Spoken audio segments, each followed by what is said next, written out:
semuanya, perkenalkan nama aku Meka Glesti Widya Trisnanda, NIM F11 2025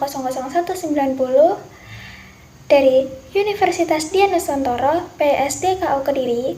Di sini saya akan mempresentasikan UTS praktikum dari Pak Zuda.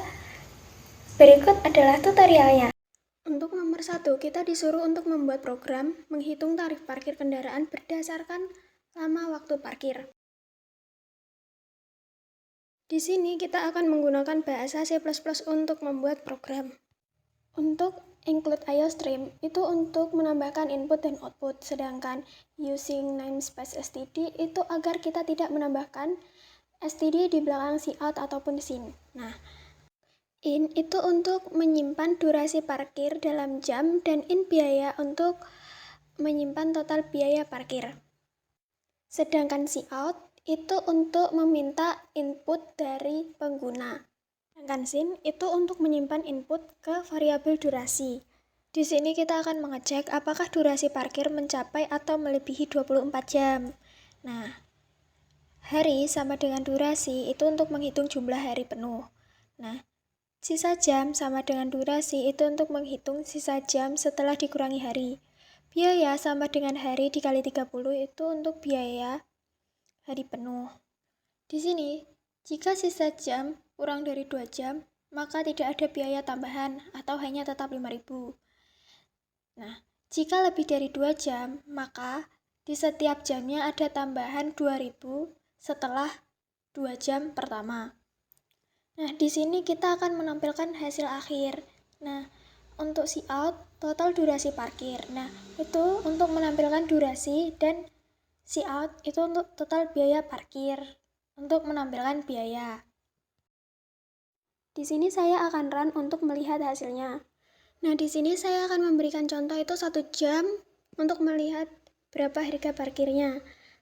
Nah, di sini itu harga parkirnya itu 5.000. Karena apa? Karena di sini itu kurang dari 2 jam. Nah, sekarang saya akan memberikan contoh itu 2 jam, maka hasilnya berapa? Nah, di sini hasilnya itu tetap 5.000 dikarenakan belum ada tambahan jam. Nah, di sini saya akan membandingkan jika ada tambahan jam. Nah, di sini saya akan run, tapi saya akan memberikan jam yang berbeda. Saya di sini itu memberikan angka 4 jam. Nah, untuk melihat hasilnya kira-kira untuk harga parkirnya itu 9.000. Dikarenakan ada tambahan biaya 4.000 karena 1 jam itu 2.000. Jadi jika 2 jam maka hasilnya adalah 4.000 dan 5.000 ditambah 4.000 hasilnya adalah 9.000. Di sini saya akan lanjut untuk soal yang nomor 2. Nah, untuk soal yang nomor 2, kita disuruh untuk membuat program deret bilangan genap sampai ke n, di mana n diperoleh dari rumus n sama dengan digit terakhir NIM dan modus 10 ditambah 20. Di sini n sama dengan 0 modus 10 ditambah 20. Itu sama dengan 20. In jumlah sama dengan 0 itu variabel untuk menampung hasil penjumlahan bilangan genap. Di sini cout NIM saya itu F11 2025 itu untuk menampilkan NIM. Lalu cout lagi N sama dengan itu untuk menampilkan nilai N. Nah, cout deret bilangan genap sampai N itu untuk perulangan dari 0 sampai N untuk menampilkan bilangan genap. Untuk for-nya itu I dimulai dari 0 sampai N. Nah, if-nya itu untuk mengecek apakah angka genap I modus 2 itu sama dengan 0. Nah, di sini saya akan cout NDL untuk pindah baris setelah menampilkan deret dan cout untuk seluruh jumlah bilangan genap. Dan di sini saya akan run untuk melihat hasilnya. Nah, kurang lebih hasilnya seperti ini.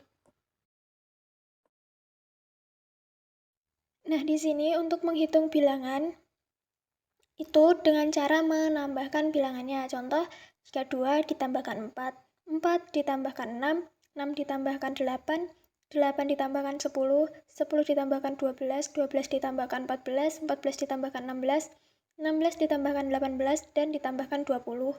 maka hasilnya keseluruhan jika dijumlahkan maka hasilnya 110. Begitu.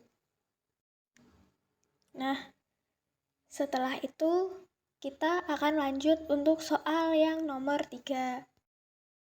Nah, untuk soal yang nomor 3, kita disuruh untuk membuat rata-rata keseluruhan siswa. Nah, jumlah siswa yang nilai rata-ratanya di bawah rata-rata keseluruhan. Nah, di sini jumlah siswa itu untuk menyimpan jumlah siswa, cout memasukkan jumlah siswa itu untuk meminta input jumlah siswa, dan jumlah siswa itu untuk menyimpan input ke variabel jumlah siswa. Nah, float total semua rata-rata itu untuk menampung total rata-rata seluruh siswa, dan float rata-rata siswa itu untuk menampung rata-rata per siswa. Jumlah di bawah rata-rata itu untuk menghitung jumlah siswa dengan rata-rata keseluruhan. Nah, untuk array itu untuk menyimpan rata-rata setiap siswa agar bisa dicek setelah rata-rata keseluruhan diketahui. Nah, float rata-rata array itu untuk menyimpan rata-rata di setiap siswa. Nah, di sini saya akan menginput untuk nilai 5 hari, yaitu hari Senin, Selasa, Rabu, Kamis, dan Jumat. Di sini kita akan input nilai untuk 5 hari, yaitu hari Senin, Selasa, Rabu, Kamis, dan Jumat. Untuk menghitung nilai rata-rata siswa, itu kita harus menyimpan nilai rata-rata siswa itu ke array. Nah, lalu untuk menampilkan hasil itu kita cout total nilai siswa, cout rata-rata nilai siswa. Dan untuk menambahkan rata-rata siswa keseluruhan itu total semua rata-rata plus sama dengan rata-rata siswa. Nah, untuk float itu untuk rata-rata keseluruhan sama dengan total semua rata-rata atau jumlah siswa.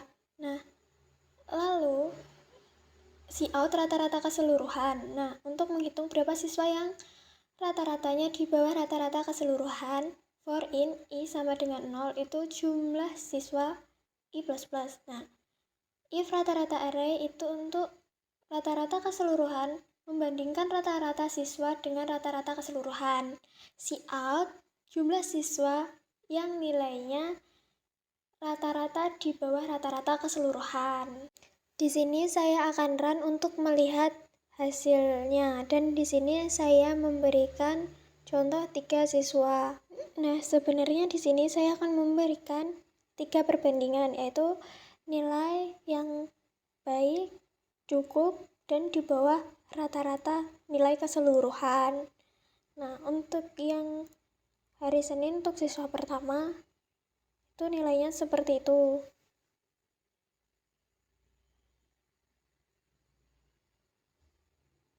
Dan untuk siswa yang kedua nilainya itu seperti ini.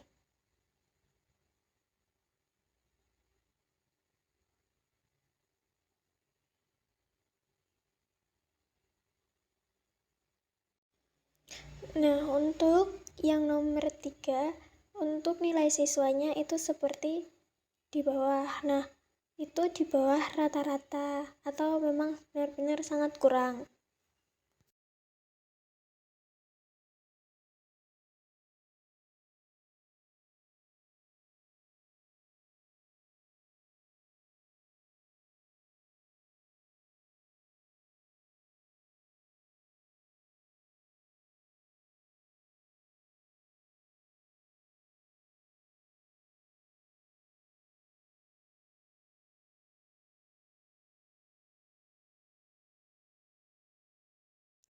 Nah, setelah itu kita akhiri run, dan untuk return itu untuk mengakhiri coding. Itu tadi rangkuman praktikum dari saya, kurang lebihnya mohon maaf. Saya akhiri, terima kasih.